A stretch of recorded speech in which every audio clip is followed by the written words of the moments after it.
ওই দেখো বন্ধুরা, মা আমার জন্য টিফিন নিয়ে চলে এসেছে। সকালবেলার সঙ্গে চা। আজকে মা বাড়িতে কিছু করেনি। কি এনেছো? পুরি। বাড়িতে কিছু করেনি, মানে করতে পারিনি, খুবই গরম। সকালবেলার টিফিনটা মাই করে। সকালবেলা টিফিন নিয়ে আমাকে কোনো চিন্তা করতে হয় না, সকালবেলা টিফিনটা মাই করে। আর পুলকও সকালবেলা ও বেরিয়ে গিয়েছে।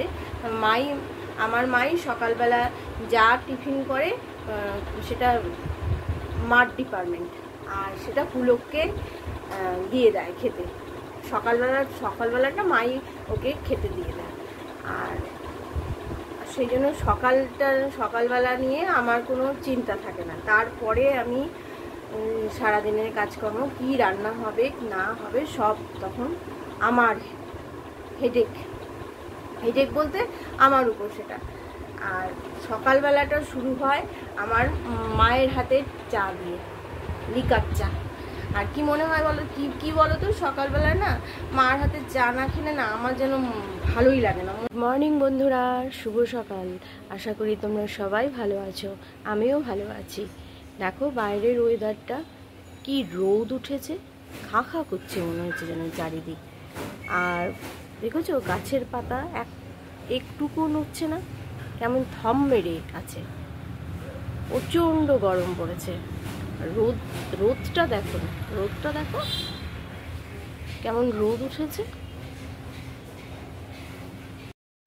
কয়েকদিন বাড়িতে না থাকার জন্য ধুলো পড়ে গিয়েছে, তাই ড্রেসিং টেবিলটা একটু মুছে নিচ্ছি। গতকাল তো হাত দিইনি, তা আজকে হাত না দিলে আর হবেই না। বন্ধুরা দেখো, জানলা দিয়ে আমাদের এই রান্নাঘরের পিছনে দেখো এইরকমই জঙ্গল। এই জায়গাটা একজনের, অনেকটা বড় জায়গা। ওনারা মাঝে মধ্যেই পরিষ্কার করেন, কিন্তু তারপরেও আবার কিছুদিন পরে আবার এই জেকে সেই অবস্থা হয়ে যায়। দেখো অবস্থাটা। আর এত বড় জায়গায় ওনারাই বা কি করবেন, অত কি সব সময় লোক দিয়ে পরিষ্কার করানো যায়? অনেকটা বড় জায়গা আমাদের। আর এই জানলাটা খুললে না খুব হাওয়া আসে এই দিক দিয়ে। এখন এই যে ডিম বসিয়েছি,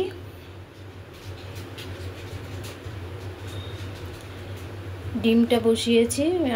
তো তোমাদের দাদা ভাই পুলক বলছে যে আজকে একটু মাছ নিয়ে আসি। তা আমি বললাম যে না, মাছ আর নিয়ে এসো না, আজকে মাছ খেতে ইচ্ছা করছে না। আজকে ডিম করব, ডিম কষা ডিমের কালিয়া। তো এখন পেঁয়াজ রসুন আদা সব, টমেটো সব কেটে এখন রান্না করি। তো চলো, পরে আবার আসছি। পুলক এসেছে, তাই পুলক এখন একটু গ্লুকন্ডি করে দিচ্ছি। রোদ থেকে আসলো তো, গ্লুকন্ডিটা খেলে পরে আরাম পাবে।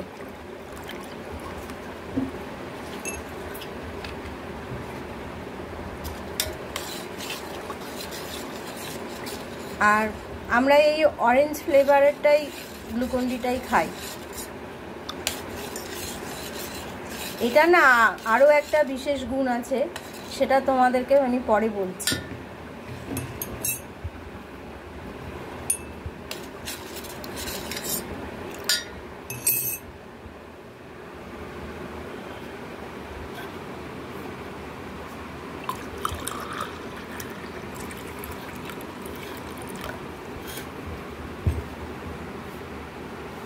সাথে সাথে আমার মাকেও একটু গ্লুকন্ডি দিয়ে দিলাম, কারণ মার তো একদমই সুগার নেই বলতে, ওষুধ খেয়েও ওষুধ খাচ্ছে, যদিও সুগার নেই বলাটা ভুল, সুগার একদমই বর্ডার লাইনে। তাও আমি বললাম যে এই গরমে গ্লুকন্ডি একটু খাও, কিছু অসুবিধা হবে না। আর এই যে পুলক এসেছে, পুলককেই দিলাম গ্লুকন্ডিটা। তোমরা দেখতেই পাচ্ছ প্রচন্ড গরম। আমি একটু বেরিয়েছিলাম, তাই আর পাচ্ছি না। আমার ওয়াইফকে বললাম একটু গ্লুকন্ডি একটু গুলিয়ে দাও, খুব ভালো লাগবে। এই যে আমি খাচ্ছি ঠান্ডা জল দিয়ে। আর গ্লুকন্ডির আরেকটা বৈশিষ্ট্য আছে, এই অরেঞ্জ ফ্লেভারের গ্লুকন্ডিটা, সেটা খেলে খুব উপকার হয়, সেটাও তোমাদেরকে আমি পরে বলছি। আর ও বেরিয়েছিল, ওই বাড়িতে গিয়েছিল, আমার শ্বশুর বাড়িতে। তো ও নিজের বাড়িতে গিয়েছিল। বন্ধুরা, রাস্তায় যা গরম, তোমরাও বাইরে বের হলে পরে অবশ্যই বাড়ি গিয়ে শরবত, বেলের শরবত, অরেঞ্জ স্কোয়াশের শরবত এগুলো খাবে, শরীর ভালো থাকবে, সবাই সুস্থ থাকবে। বাই। ঠিক আছে, বেশি কিছু করব না। এই যে আলু পেঁয়াজ কাটলাম, আলু পেঁয়াজ ভাজা করব। আর এই যে আলুগুলো এরকম করে কেটে নিয়েছি, এই রসুন আদা পেঁয়াজ, একটু পেঁয়াজ কুচিয়ে নিলাম। প্রথমে পেঁয়াজ কুচিটা একটু ভেজে নিয়ে তারপরে এই 3টে পেঁয়াজ আছে, সেই পেঁয়াজ আদা রসুন এগুলো সব মিক্সিতে পেস্ট করে নেব। কালকে এসে আর এইগুলোতে হাত দিতে পারিনি, আজকে হাত না দিলে আর হবেই না।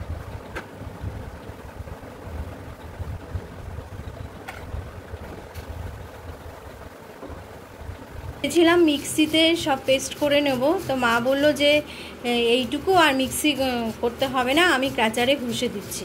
তাই দেখো বন্ধুরা, মা এখন ক্র্যাচারে ঘষে দিচ্ছে, এই দেখো। আর এই ক্র্যাচারটা দেখছো না, এই ক্র্যাচারটা আমাকে বড় মামি দিয়েছে। যখন আমি প্রথম রান্না করতে শিখছি তখন এই ক্র্যাচারটা আমাকে দিয়েছে। আর এই ক্র্যাচারটার আয়ু কিন্তু অনেক বছর,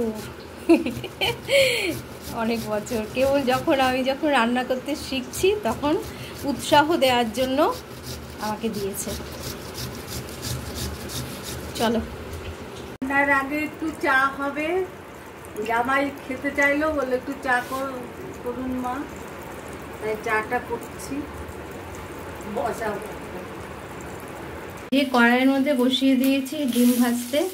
আজকেও রাত্রিবেলা ভাতই খাবো, তাই একবারে ডিম কষাটা রাত্রিবেলার জন্য করে নিচ্ছি। আর এই দিকে আলু পেঁয়াজ ভাজা হয়ে গিয়েছে, ডিমটা হলে পরেই আমার মোটামুটি রান্না কমপ্লিট। মা ভাতটা আমি করতে পারি না, মা ভাতটা করে দেয়। আমার এই দিকে হলে গ্যাস ট্যাস মুছে দিয়ে তারপরে আমি রান্নাঘর থেকে বেরিয়ে যাব, তারপরে এসে মা ভাতটা করবে। চলো, আমার ডিমের ঝোল কমপ্লিট। দেখো তো কালারটা কিন্তু সুন্দর এসেছে। আমি খেতে কীরকম হবে জানি না, তবে মনে হয় ভালোই হবে। কালারটা দারুণ এসেছে, কালার দেখলেই বোঝা যায়, মোটামুটি একটা আন্দাজ করা যায় টেস্টটা। তারপরে খেয়ে তোমাদেরকে জানাচ্ছি। আমি তো নিজের রান্না খারাপ হলে কি আর তোমাদেরকে বলবো। চলো, মা আর পুলক খেয়ে দেখুক কীরকম হয়েছে, তারপর তোমাদেরকে জানাচ্ছি। এখন একটু গ্যাস ট্যাসগুলো একটু মুছে নিই। এই যে গ্যাসের অবস্থা শোচনীয়, এই দেখো গ্যাসটা মুছে নিয়ে তারপর তোমাদের সামনে আসছি। রান্নাঘর থেকে বেরিয়ে আমি একবারে ঘেমে অস্থির হয়ে গিয়েছি। তাই মা বলল যে একটু গ্লুকন-ডি খা, কিছু হবে না, সুগার তো কম আছে। তাই আমিও গ্লুকন-ডি নিয়ে বসলাম, আর ঠান্ডা ঠান্ডা কুলকুল হচ্ছে গ্লুকন-ডি খেয়ে। এই দেখো বন্ধুরা, এখন আমি একটু জোয়ানটা একটু ভালো করে একটু ভেজে নেব। আর নুন দিয়ে ভাজবে, তাহলে একটু জোয়ানটা নুন হবে। জাস্ট একটু ভাজা শুকনো কাঠখোলায়, কিন্তু জাস্ট একটু শুকনো করে একটু ভেজে নেবে। বেশ যখন একটু মানে একটু করকরা হবে তখন নামিয়ে ফেলবে। এটা না মুখ শুদ্ধি ভীষণ ভালো লাগে খেতে, আর তাতে গ্যাস অম্বলটাও কিন্তু অনেকটা দূর হয়। এটা আমি ছোটো মাসির কাছ থেকে শিখেছি। ছোটো মাসি এইরকমভাবে জোয়ানটাকে কাঠখোলায় ভেজে নেয় একটু নুন দিয়ে, তারপর মুখ শুদ্ধি হিসেবে খায়। সত্যি আমি ওখানে গেলে খুব খাই, তাই আজকে আবার এখানে এসে ট্রাই করছি।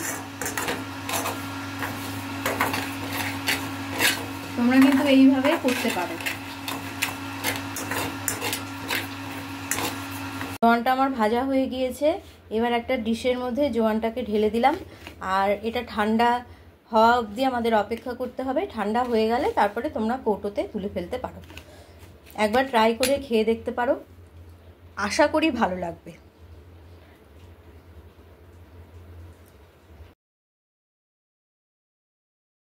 শুভরাত্রি বন্ধুরা, গুড নাইট সবাইকে। রাত্রিবেলা শুতে যাওয়ার আগে মানে ঘুমোতে যাওয়ার আগে সবাই আমরা রূপচর্চা করি, তো আমিও একটু আধটু রূপচর্চা করি। রাত্রিবেলা শুতে যাওয়ার আগে একটু নাইট ক্রিমটা মেখে নিই, কারণ সারাদিন সারা রাত্রি তাহলে নাইট ক্রিমটা মাখলে পরে স্কিনটা ভালো থাকে। এই যা। তো ভিডিওটা ভালো লাগলে লাইক কমেন্ট শেয়ার করে দিও, আর সাবস্ক্রাইব করতে ভুলো না। ভালোবেসে আমার পাশে থেকো। আবার কালকে নতুন একটা ভিডিও নিয়ে তোমাদের সামনে আমি দেবশ্রী আসছি। খুব ভালো থাকো, সুস্থ থাকো। শুভরাত্রি, good night, tata, bye bye.